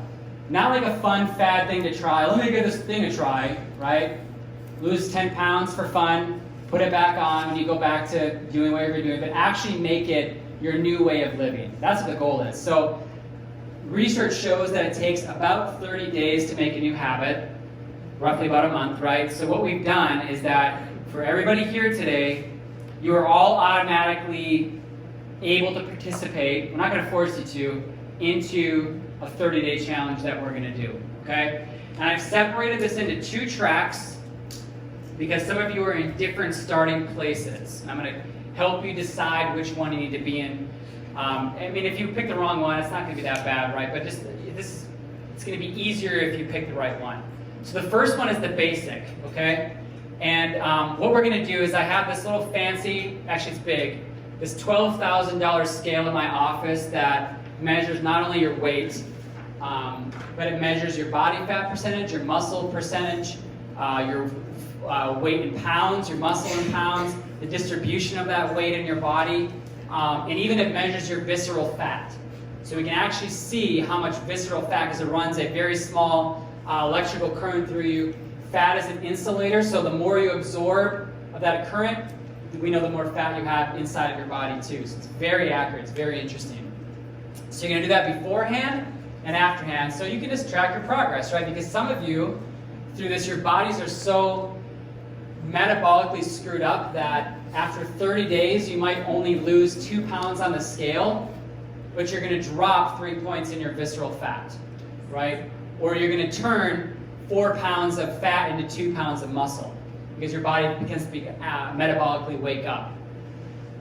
There's going to be a specific private Facebook group for the basics. So all of you that are in this basic challenge, okay, are going to be starting there, and you're going to have access to each other. I'm going to be doing daily inspirational trainings, telling you what to focus on, what to do, answering questions specifically for you and what you're doing within that section. All right. And so you're going to get a 30-day intermittent fasting and also what's referred to rotational fasting guide, which that is the next level. So if you think intermittent fasting, as I said before, is like really good in the new thing, rotational fasting crushes intermittent fasting. So I will teach you how to do that over the next 30 days. It's very easy, but you just have to know how to do it properly. I would say that you need to do this basic challenge if like you're just literally starting out from square one.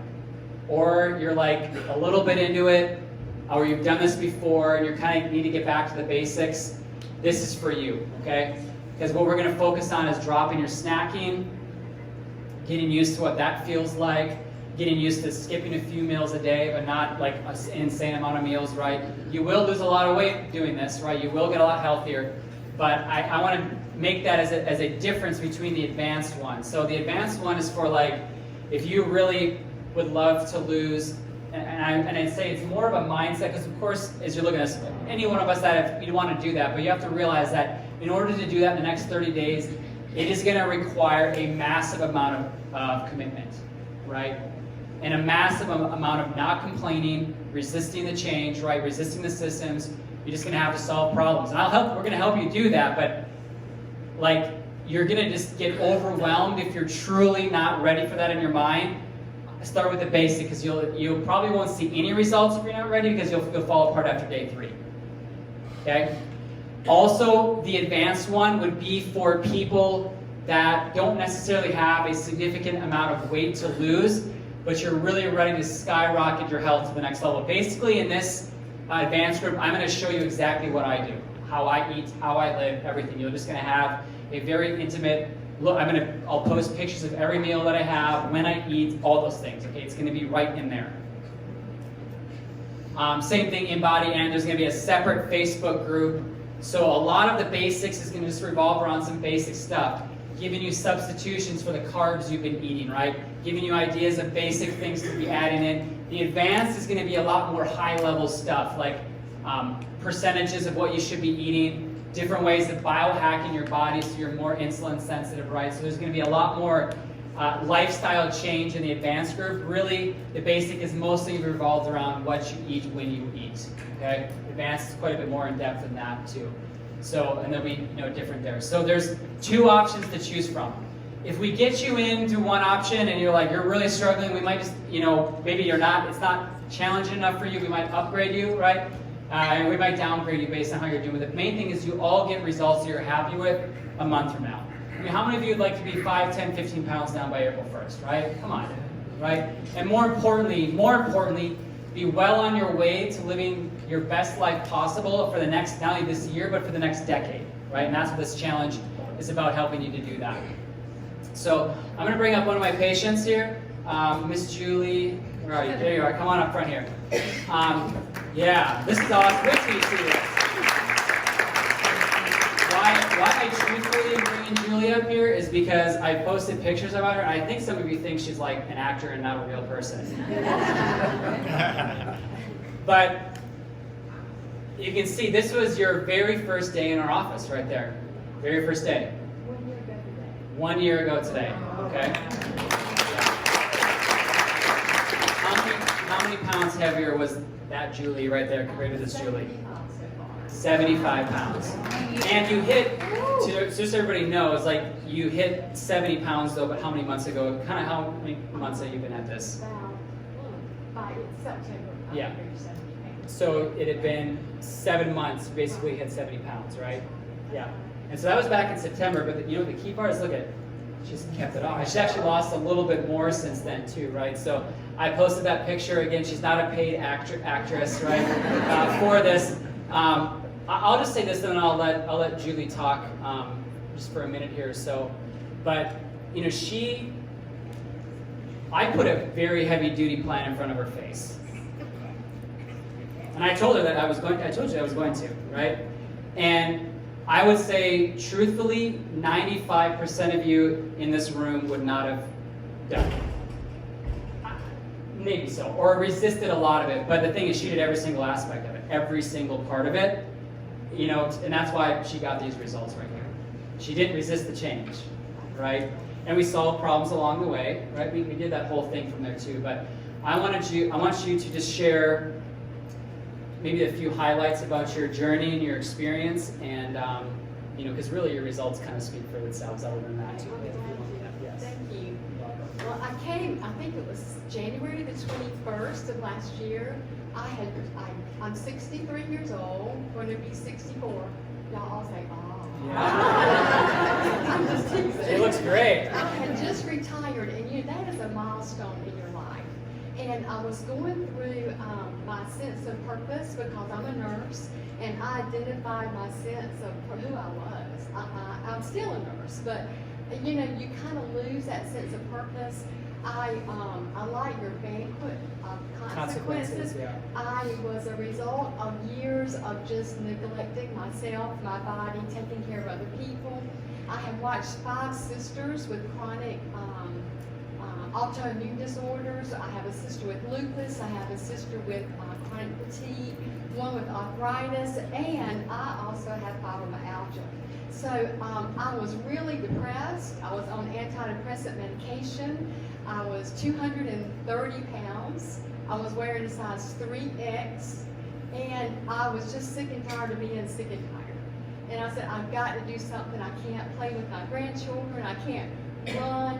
And so that's when I decided through church, I had heard some talk about Dr. Barnes and decided, okay, I am a nurse and I know conventional medicine. I know what to do. I know nutrition. I know the things I'm supposed to eat and not eat. I know I'm supposed to move. But why am I not doing it? And so that was my starting point. And I wanted to know, my doctor told me I did not have hypothyroidism. I felt that I did. So do I or do I not? And help me with this and help me with my fibromyalgia. And that's what I asked. And also to be able to play with my new grandchild. So we started from there, and I think mindset is the first point. So I had a trigger point. All of you guys are going to have a trigger, some trigger point in your life, and this was mine. And so the commitment piece and the accountability, and people asking me, why do you have to see a chiropractor to lose weight? They couldn't connect the dots. Right. And so trying to explain that the nerve to my thyroid and my metabolism and to my stomach and to my gut are all connected to my inflammation was, a key. I even had people recently say, "You're through with that diet, right? Right? When are you going to start eating normal?"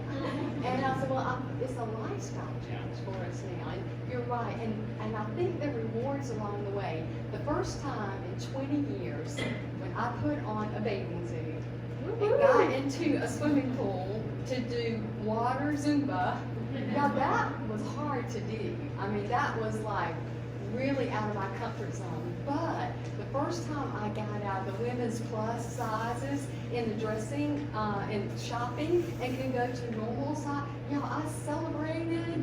Oh my gosh, I was able to walk my grandchild around the block in her stroller and not get short-winded was just awesome. So if there's anything I can encourage you to do is just to set that mindset, thank God every night that He's given you that willpower. Throw away the milk duds. I was addicted to milk duds, and I was. It comes out. It comes out, and also that accountability and the encouragement that you gave me, your whole staff gave me. I appreciate that. That's awesome. Thank you.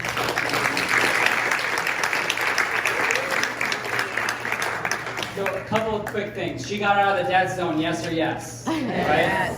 And you see what it was. It was that she had a trigger, a reason outside of herself to do it, and that's why she got that change.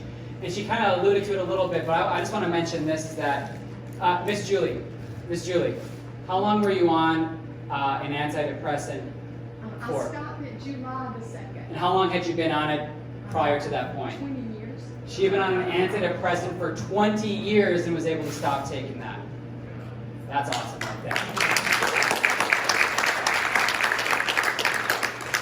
Okay, when I die, I want to die like my grandfather, who died peacefully in his sleep, not screaming like all the passengers in his car.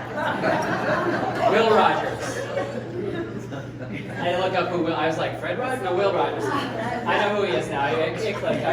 I'm old, but I'm also old. I'm young, but I'm an old soul too. Why did I put this on here?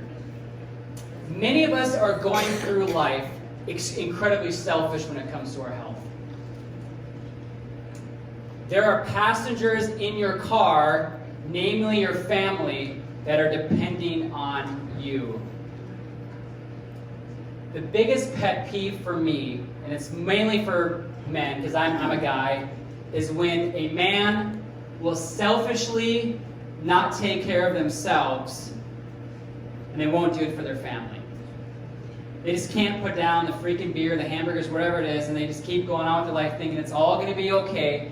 But for most people, and I hope I don't sound like sexist in here, because it's equally the same but different in many cases for women, But if for most families, if the guy goes down, the whole family's going down. I can't tell you how many widows are in my office where they can't hardly rub 2 nickels together because the breadwinner is gone.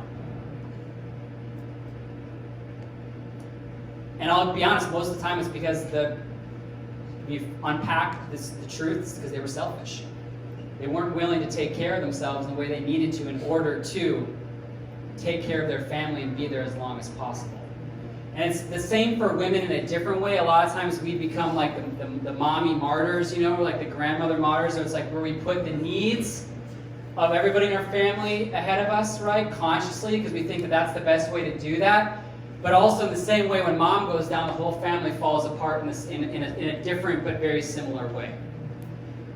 So I don't know who that speaks to specifically here, you know, in this room. Obviously, you're here like you're choosing to not be that selfish, right? But it comes down to every single action you make in your day-to-day life goes back towards this right here. So I got 2 more slides left, and I'm going to wrap up, and I'm going to skip a couple because I'm running over here. But what we've done today is, for all of you got an order form, right? We always do big discounts when we do these events because a lot of you are my patients. You get the stuff anyway, so we like to give you a little, you know, extra, whatever, special thing for coming to these events. So all of our vitamins are going to be 15% off for an event special here today. What we've also done is put together a bundle of these 4 items, the ones that I talked about today, together, and those combined are 20% off, okay? So it's the biggest discount that we can give for something like that. Or if you just want to get any one of these individual items or others, right, that are on that list, those are 15% off. There's, of course, no, you know, obligation to get any of this. And I will tell you that if you're doing the challenge, you do not feel like you do not have to get this in order to get results. This is just something that will likely enhance your results a little bit, okay? So, now, we had some kind of crazy shipping snafu that I'm like super angry about, but it's out of my control. So we had as many bundles as you see right here. They're going to be arriving on Tuesday because we didn't get the protein, we didn't get the berberine, right, for that. So everybody that wants to get that, you'll be actually picking it up in the office next week. Whether you're a patient or not, we can get that process for you early next week, and you can pick it up in the office. Okay, so I really apologize that because I know some of you would want to start this like right away. You'll be able to start Tuesday for that. Okay, so skip this here. So I want to go over some upcoming opportunities. Next is actually on Monday, March 16th at 7 o'clock. There's going to be what we do, Dinner with the Doc, and this is a great way to inspire people that you have that are friends, family members that need to hear this stuff. Because honestly, raise your hand if you've thought of 1, 3, 5, 10, or 100 people that should have been here today. Obviously. So this is a great way to connect people with some of this. So I'm going to do an entire 45-minute talk just on inflammation. And what we do is I feed everybody a good, healthy meal, right? There's no strings attached. And you get to come with them and learn about this too, because I always teach, you know, new stuff at all these here. There's a little sheet in your folder that looks like this, okay? And here's basically my heart with this, right? Is that if you feel like our teaching or our clinic is a place where people can come to get well, then we just ask you to help to pay it forward and share that message with other people. So what we're going to do is I always like to have a little fun with this and realize that y'all need sometimes some incentivizing. For every name that you write down on this sheet right here, we're going to enter your name into a raffle ticket to actually win one of these bundles right here. And I don't know, I have 2 left, so I'll probably pick 2 winners for that. Okay, so you can turn that in on the way out. It's usually, we always say, well, who should I invite to this? If you open up your cell phone and you have all your favorites targeted in there, those are the people I would suggest starting with first, okay? And if you have other friends or family members in other parts of the state or the country, you can also write down their names on that sheet as well. And then I will, but make sure you put where they live, right? Their zip code or their city at least. And I'll find them a doctor that does what I do in their area or as close to as possible for that. Also, if you're a mama or a mama-to-be, or you are a mama to a mama, right? We have several amazing we'll call it, I don't know, what do we call this? Pregnancy and birth classes and moms meetup groups starting up. So Dr. Vivian and my wife, my wife is a doula, as we said before. Dr. V is a pediatric chiropractic and health specialist. They've started this new company called Birthing Outside the Box, which is totally cool. But they're on the 21st of March, so this would be good. Again, this may not apply to you directly, but if you know somebody that it would, here's a great thing to write down for them to pass it along. On Saturday, March 21st, there's going to be a mom's meetup at our office, which is great. So it's going to be a way for moms to share in struggles, joys, victories. I know they have an agenda, but it's going to be awesome. And just connect with like-minded moms, which is super important. On the 18th, which is also a Saturday of April, there's going to be a family expo. So we're going to be highlighting vendors that are great resources for you and your family. And it's not just if you have babies, but it's like really if you have kids in general, right, that are still living with you, on ways to plug in. And then also they do a birthing class, a 4-week birthing class, which, I haven't been through it, but I know they worked incredibly hard on putting this together. You guys have done 2 now, right? 2 birthing classes? 1 to 2, yeah. And the feedback has just been amazing. So this is obviously the birthing class to be for expecting mothers or mothers that will be expecting soon, because they're going to walk you through this whole thing over a 4-week course. So if you want to know more about that, you can talk to Dr. V after that. So before we break here, a couple of quick instructions. So if you are a guest, we wanted to make things really easy for you. And again, give the guests a round of applause for coming today, right? Either trusting you or trusting me, I guess, to come and check it out. You can go ahead and sign up for the, don't move, the challenge over here, all right? Because we're going to need to make sure we have some basic information, because we're going to be connecting with you on Facebook, all right? Make sure that we can do that, so we'll be giving instructions for that. And then also you can turn in your order forms there, and they'll make sure they know when you're going to come in and pick it up.